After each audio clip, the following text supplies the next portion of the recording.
Good morning dear students. आप सभी का इस एजुकेशनल यूट्यूब चैनल पर हार्दिक स्वागत है। प्रिय विद्यार्थियों, पिछले वीडियो में हमने संगम काल की प्रशासनिक व्यवस्था के बारे में अध्ययन किया था और आज हम संगम काल के आर्थिक जीवन के बारे में अध्ययन करेंगे। संगमकालीन आर्थिक जीवन की जानकारी हमें संगम काव्य से प्राप्त होता है, जो कि तमिल भाषा में रचित है।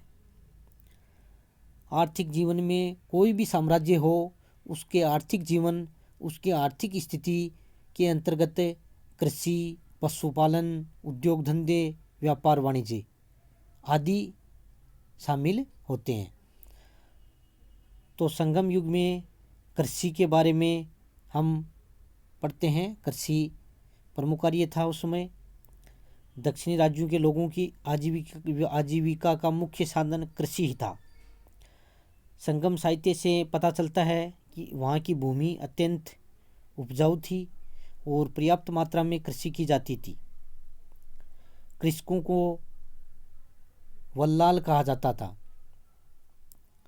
वल्लाल वर्ग दो हिस्सों में विभाजित था, संपन्न कृषक वर्ग और मजदूर कृषक वर्ग। संपन्न कृषक वर्ग, जिनके पास अपनी भूमि होती थी, इन्हें वेलारस भी कहा जाता था। भूमि का अधिकांश भाग इन्हीं के अधिकार में था। ये लोग स्वयं कृषि नहीं करते थे और मजदूरों से खेती करवाते थे। सेना तथा प्रशासकीय कार्यों के लिए सामान्यतः इसी वर्ग के लोगों को नियुक्त किया जाता था।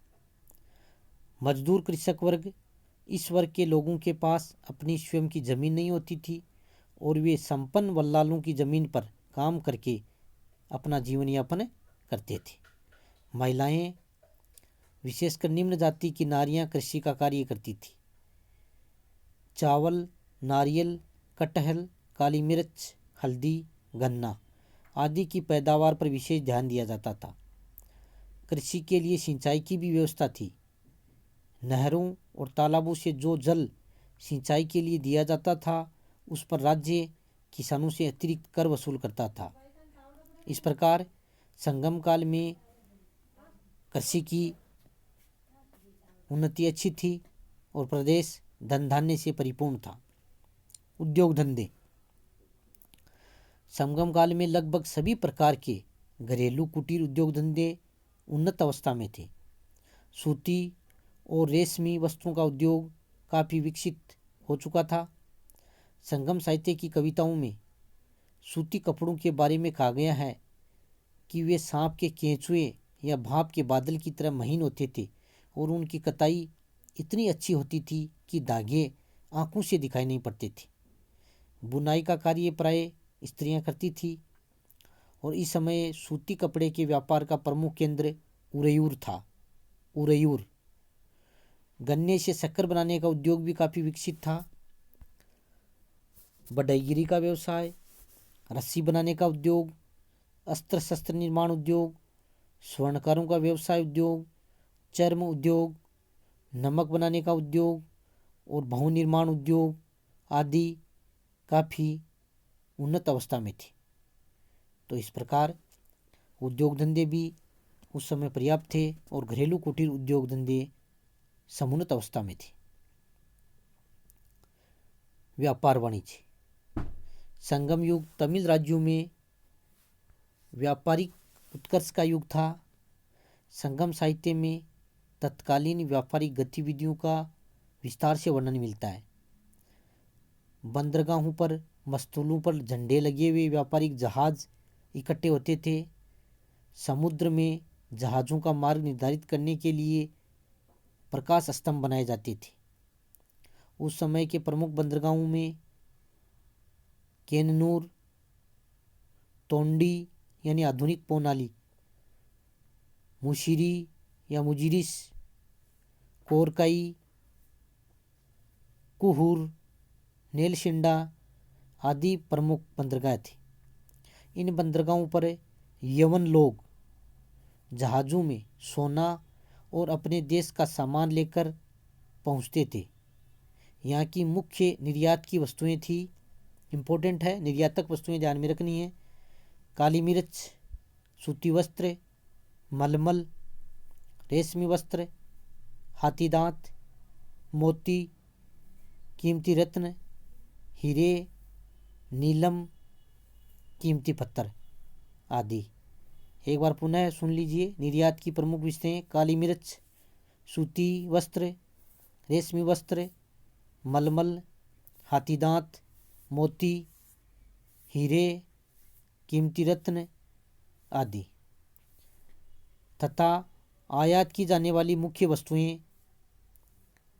कांच का सामान, मूंगा, शराब, सोना, चांदी, तांबा तथा सिक्के आदि प्रमुख थे। रोमन लोगों के अलावा तमिल लोगों का मिस्र, अरब, चीन तथा मलय द्वीप से व्यापार होता था। संगम साहित्य में व्यापारी वर्ग को वेनिगर कहा गया है। व्यापारियों के पास अच्छी संपदा थी, वो काफ़ी संपन्न थे। पुरातात्विक साक्ष्यों से पता चलता है कि तत्कालीन नगर अरिकमेडु एक प्रसिद्ध व्यापारी केंद्र था, जहां वस्तुओं को एकत्र कर भारत के विभिन्न भागों में भेजा जाता था। मुजिरिस, पुहार तथा अरिकमेडु की खुदाई में रोमन सम्राट अगस्टस और अगस्टस के मोहर वाले सोने और चांदी के सिक्के मिले। क्रेनगेनोर में रोम के सम्राट अगस्टस की स्मृति का मंदिर भी बनाया गया है। अरिकमेडु की खुदाई के बाद जो अवशेष मिले उनसे पता चलता है कि रोमनों ने भारत में एक बड़ी फैक्ट्री भी स्थापित कर ली थी। पेरिप्लस का लेखक 75 ईस्वी में यानी प्रथम सदी ईस्वी की जो रचना थी, भारत और रोम साम्राज्य के बीच होने वाले व्यापार का वह विवरण देता है। पुस्तक का नाम है पेरिप्लस ऑफ द एरिथियन सी। कई बार आता है इसका लेखक कौन था, तो इसका लेखक का अभी तक पता नहीं चल रहा है, यानी अज्ञात है। वह भारत से निर्यात होने वाली प्रमुख वस्तुओं का भी उल्लेख करता है। इस समय में व्यापारिक कारवां का नेतृत्व करने वाले स्थल सार्थवा को मासात्वान और समुद्री सार्थवा को मानमिकन कहा जाता था। तमिल राज्यों का आंतरिक व्यापार भी काफ़ी समृद्ध था। आंतरिक व्यापार में वस्तुओं को एक स्थान से दूसरे स्थान पर ले जाने पर शुल्क भी वसूल किया जाता था। तो इस प्रकार उस समय व्यापार वाणिज्य भी काफ़ी प्रगति हुई और बंदरगाहों का भी काफ़ी विस्तृत वर्णन मिलता है, जिससे हमें पता चलता है कि संगम युग में आर्थिक स्थिति या अर्थव्यवस्था अपनी उन्नति पर थी। व्यापार वाणिज्य के क्षेत्र में हो, चाहे उद्योग के क्षेत्र में हो, चाहे कृषि के क्षेत्र में हो, उस समय ये युग उन्नति का युग था। प्यारे विद्यार्थियों, इस वीडियो को सुनने के बाद में आपको जो होम असाइनमेंट के लिए क्वेश्चन दिए जा रहे हैं उनको आप हल किया करो और उनको सेंड भी किया करो, उनके नोट्स भी बनाया करो, ताकि अच्छे आपके नंबर प्राप्त हो सके। इन्हीं शुभकामनाओं के साथ बहुत बहुत धन्यवाद।